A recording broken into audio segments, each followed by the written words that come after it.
안녕하세요. 배신의 장미입니다. 오늘은 가족애가 유독 별난 시댁을 둔 사연자분의 이야기입니다. 사연자분의 시댁은 가족이라면 끔찍이도 생각을 했고 생일도 연말 연시도 좀 과하게 보내었다는데요. 중간이란 없고 뭐든 너무 지나친 시댁과 그것을 대수롭지 않게 생각하는 남편에 관한 이야기. 지금 시작합니다. 저희 시댁은 예전부터, 그 예전이 언제인지 모르겠지만 예전부터 매년 연말이면 1월 1일에 뜨는 해돋이를 보기 위해 동해를 다녀왔었다고 합니다. 혹시 여기까지만 들어도 감이 오실까요? 물론 저도 결혼 전에 친정 식구들과 해돋이를 보러 다녀온 적도 있었고 친구들과 다녀온 적도 있었기에 새해 첫날 떠오르는 태양을 보며 좋은 기운을 받고 소원을 비는 것이 나름 의미 있는 의식이라고 생각합니다. 지금 생각해보니 가족들과도 친구들과도 간 새 해돋이를 3년 사귄 남편과는 연애 때 가보지 못했더라고요. 그땐 뭐든 다 좋게만 생각하게 되다 보니 가족들과 해돋이를 간다고 하면 모든 가족들이 가족 중심이고 아버님께서 가정적이구나 정도로만 생각했었습니다. 하지만 제가 이기적인 건지 모르겠지만 결혼하고 보니 지나친 것 같아요. 시댁은 무엇이든 온 가족들이 다 함께 하기를 바랐고 실제로 그렇게 했습니다. 부모님의 생일은 당연했고 저희 부부와 시누이 부부와 더불어 아직 어린 조카들의 생일도 모두 함께 모여 챙겨야만 했습니다. 그리고 부모님, 저희 시누이의 결혼 기념일도 서로 챙겼고요. 결혼 기념일은 부모님까지만 챙기면 되는 것 같은데 저희가 원하지 않아도 모여야 한다며 음식을 준비하시겠다며 모두 부르곤 하셨습니다. 가지 않기도 참 애매한 그런 상황들이 펼쳐졌었지요. 그런 때마다 항상 선물과 편지 또는 카드를 준비해야 했습니다. 시댁 거실에는 음식이 한 상 떡 벌어지게 차려져 있었고 생일 또는 기념일을 맞은 사람이 그 상 한가운데에 앉아 있으면 다른 가족들이 빙 둘러 앉아 축하를 해주고 선물 전달식을 하고 편지나 카드를 읽어주곤 했습니다. 솔직히 편지 읽을 때면 좀 오글거리곤 했어요. 그러한 상황들을 TV에서 볼 땐 모르겠지만 사실 일반적으로 흔히 마주할 수 있는 상황들은 아니잖아요. 그랬기에 시댁의 기념일들이 다가오는 것이 달갑지 않았습니다. 제 생일도 싫었어요. 적당하면 챙겨주시니 너무 감사했을 텐데 조금 지나쳤었거든요. 결혼 후 처음 맞는 시댁의 행사는 시누이의 생일이었습니다. 지금까지 그러했다며 시댁으로 모든 식구들이 모였고 솜씨 좋은 어머님께서 잔뜩 솜씨를 부려 큰 상 2개의 음식을 가득 했지요. 어른 6명과 아직 어린 조카 2명이 다 먹을 수 있는 양이 아니었습니다. 하지만 저를 제외한 다른 식구들은 이런 상황에 익숙한 듯 자연스럽게 바라보더군요. 먼저 도착한 저의 뒤이어 조금 뒤 시누이네 가족이 도착했습니다. 그런데 저는 시누이를 보고는 정말 놀라지 않을 수가 없었어요. 시누이는 미스 코리아에라도 나가는 양 한껏 화장을 하고 머리도 미용실에 가서 만지고 온 듯 했고 옷도 드레스와 같은 옷을 입고 왔더군요. 그런데 여기서 재미있는 건 또 저만 당황스러워했고 다른 식구들은 아무렇지 않더라고요. 매우 익숙해 보였습니다. 시누이는 매우 행복하고 즐거워 보였습니다. 상 가운데 앉아서는 가진 예쁜 표정과 포즈를 취하며 셀카를 찍었고 제 남편에게 사진을 찍어달라며 가족사진, 부모님과의 사진 등을 찍더군요. 그렇게 한바탕 포토타임이 지나가고 케이크에 불을 붙여 축하를 하였고 이후 선물 증정식이 있었습니다. 제가 유치원 때나 해보았던 것 같은데 생일상 가운데 시누이가 앉아 있으면 아주버님과 조카들, 어머님, 아버님, 제 남편이 줄줄이 선물을 주었고 생일 축하 노래를 부를 때면 시누이는 두 손을 모아 기도를 하며 소원을 빌었고 시누이는 너무나 행복했습니다. 저희 친정은 그런 생일 문화가 없었기에 많이 오바스럽게 느껴졌지만 이런 문화는 시댁만의 특성이라고 생각을 해 이해하려고 했습니다. 저는 시누이의 생일을 축하는 했지만 그 이상도 이하도 아니었어요. 무엇보다 결혼은 3개월 정도밖에 되지 않아 아직은 시댁 식구들이 조금은 어려웠는데 어머님이 제게 신우이에게 축하의 덕담을 하라고 합니다. 어머님 아버님께서 신우이에게 건강하라고 이야기를 하시기에 부모님이 딸에게 하는 말씀이구나 라고만 생각을 했는데 시부모님의 그 말씀을 필두로 나머지 식구들은 돌아가며 덕담을 해주어야 했던 거였습니다.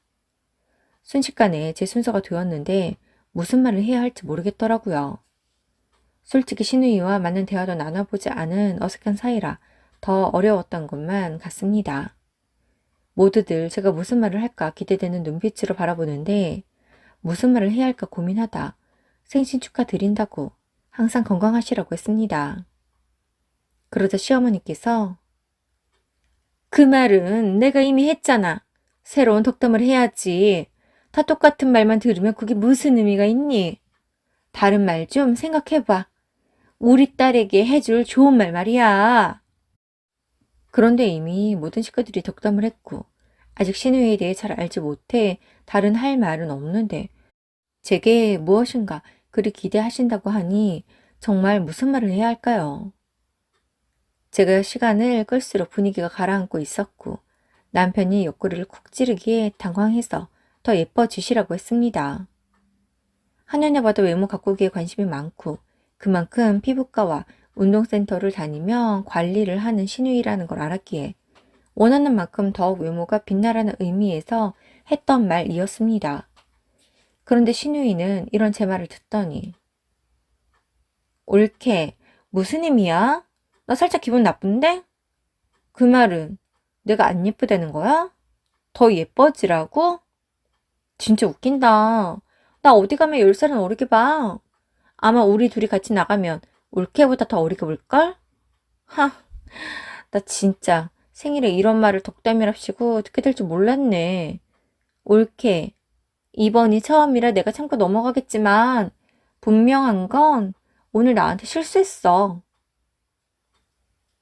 그런 의미는 아니었다고 이야기했지만 이미 신우이는 삐져서 기분이 상했는 뭐네 그랬고 어머님은 그런 신우이를 달래며 제게 예, 덕담은 그런 게 덕담이 아니야.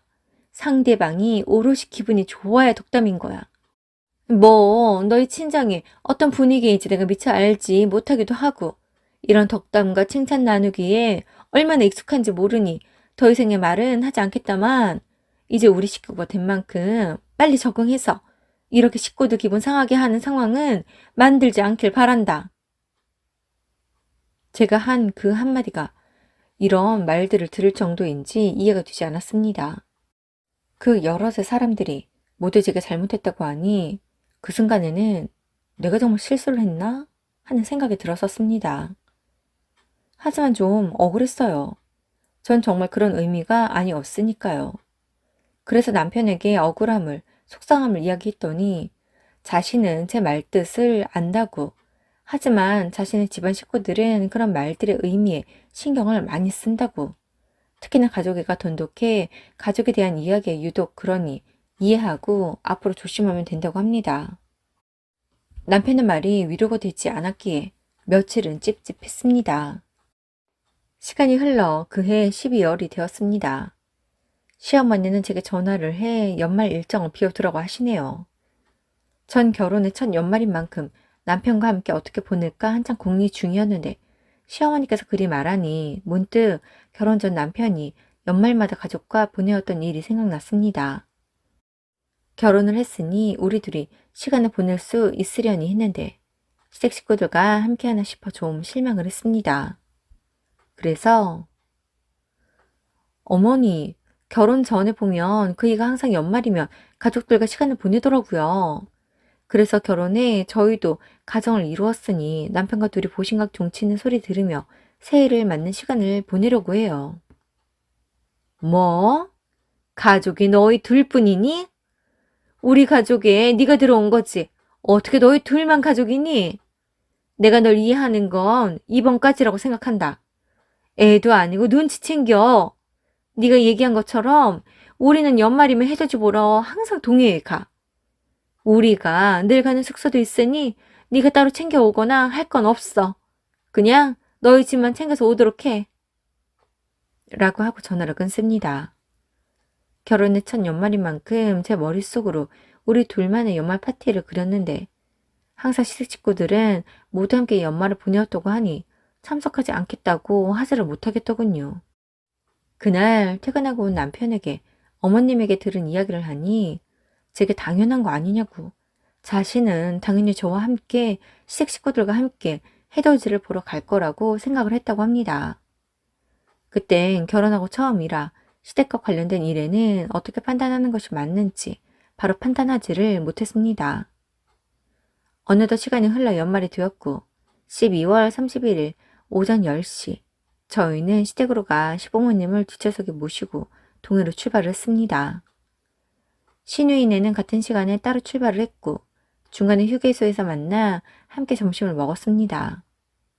그렇게 달려 동해에 도착하니 낮이었고 숙소에야 저녁에 들어가도 되니 여기저기 좀 둘러보고 경치를 즐기려나 싶었는데 바로 숙소로 가더군요.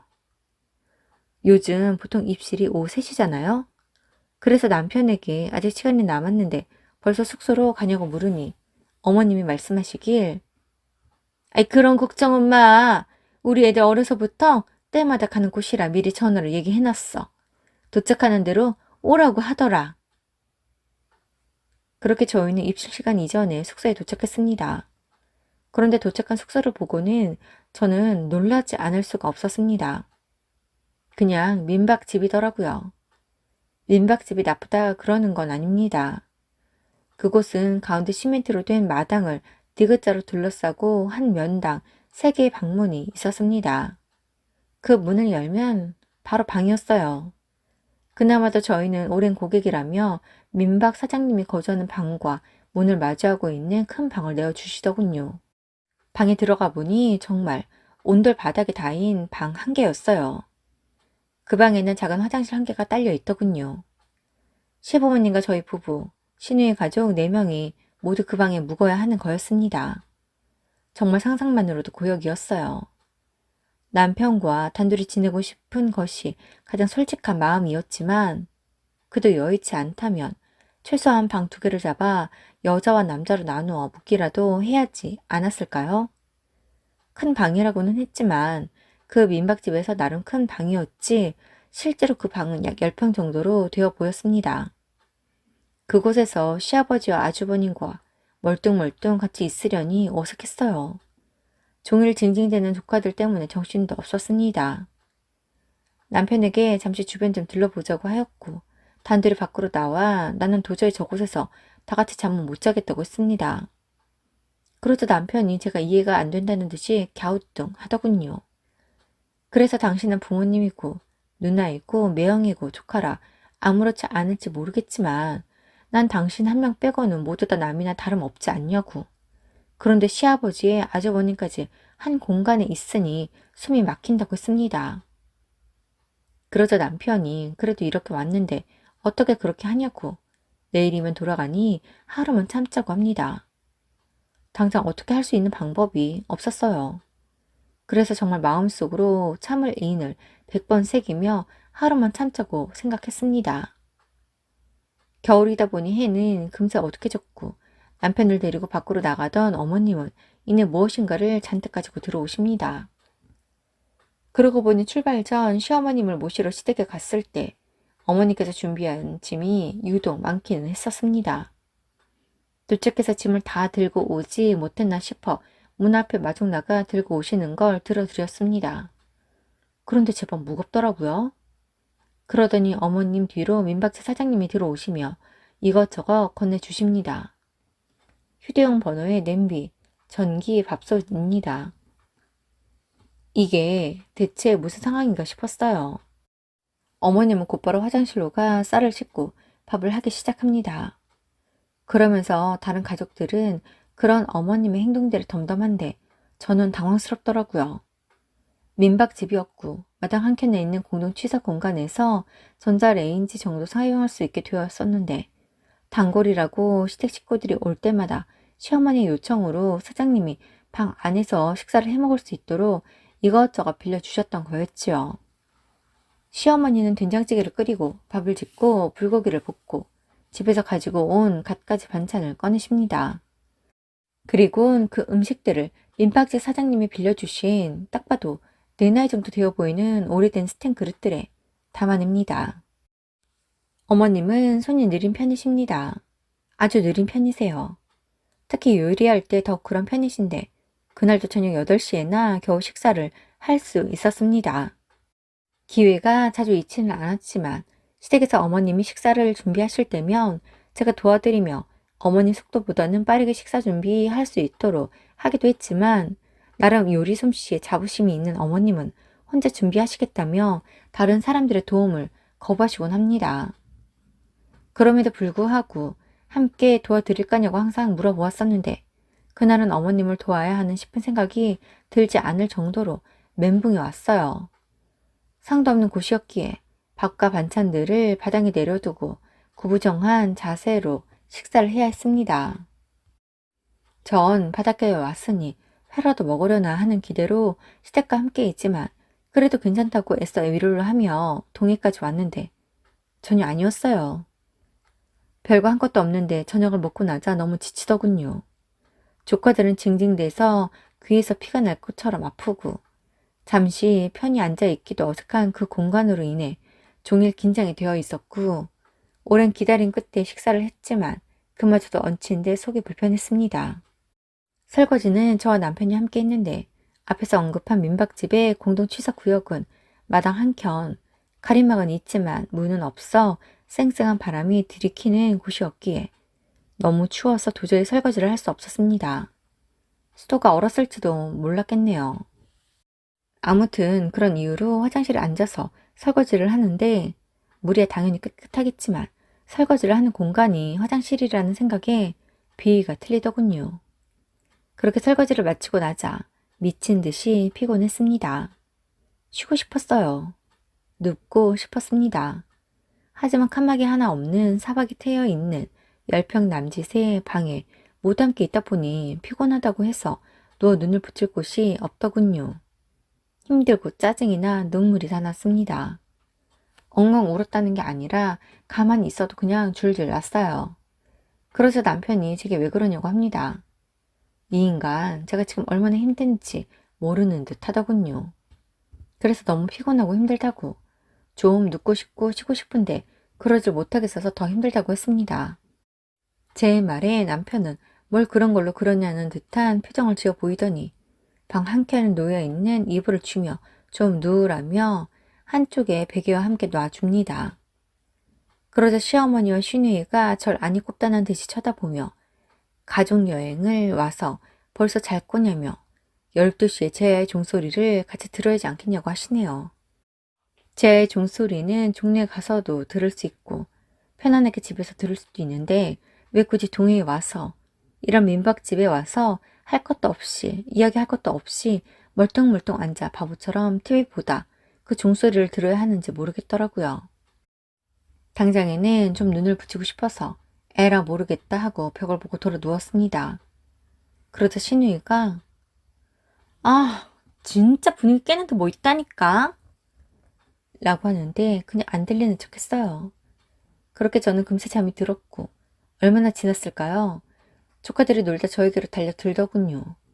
피곤함에 정신 놓고 자고 있다가 조카들 때문에 정말 깜짝 놀랐습니다. 그러면 안 되는데 저도 모르게 뭐야! 라고 하며 큰 소리를 내었습니다.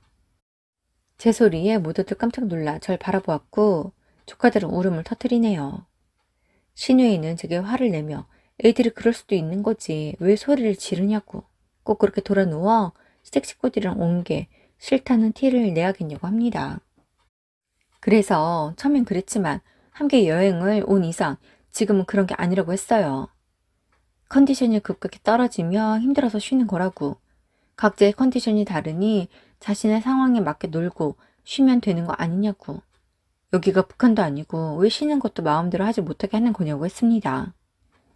그러자 신우이가 두 눈을 허옇게 뒤집어 까더니 제게 한 소리를 하려는 듯 하더군요. 그러자 아버님이 자고 싶다는데 애 자기 두라며 빨리 더 놀자고 하십니다.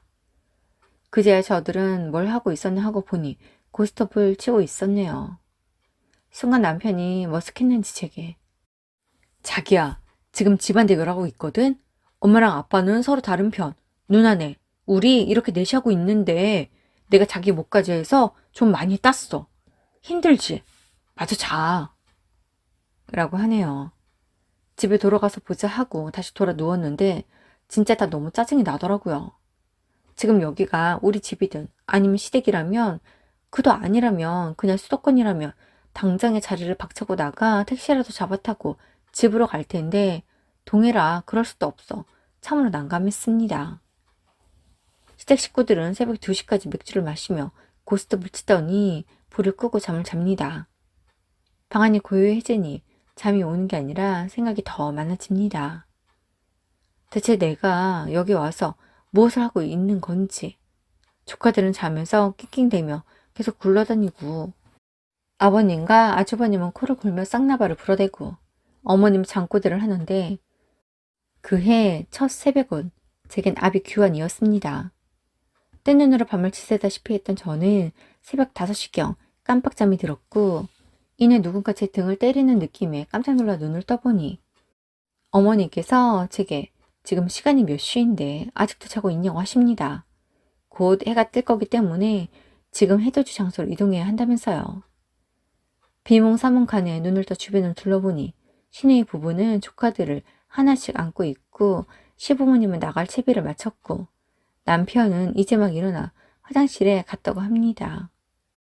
남편이 화장실에서 나오자 저는 들어가 옷을 갈아입었고 패딩에 달린 모자를 뒤집어 쓰고 가고 싶지 않은 발걸음을 옮겨 해돋이를 보러 갔습니다. 그 장소는 저희가 묵은 숙소에서 걸어가기엔 차로 5분 이상 가야 하는 곳이었기에 온 가족이 차로 이동을 했습니다. 그런데 문제는 여기서 또 생겼습니다. 글쎄, 민박집이 있는 곳을 벗어나 큰 길가로 가자 차들이 제법 있더라고요. 전국에서 너도 나도 해돋이 보러 온 것이겠지요. 저희가 탄 차는 큰 길로 들어선 지 얼마 되지 않아 이내 멈춰 섰습니다.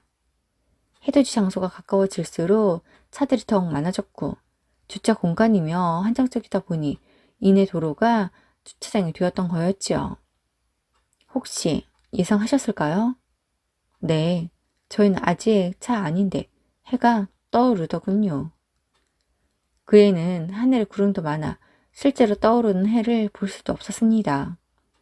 그냥 어두웠던 하늘이 점차 밝아왔고 구름 뒤로 숨은 해가 떠오르며 주변이 밝아졌습니다. 참 허무했어요.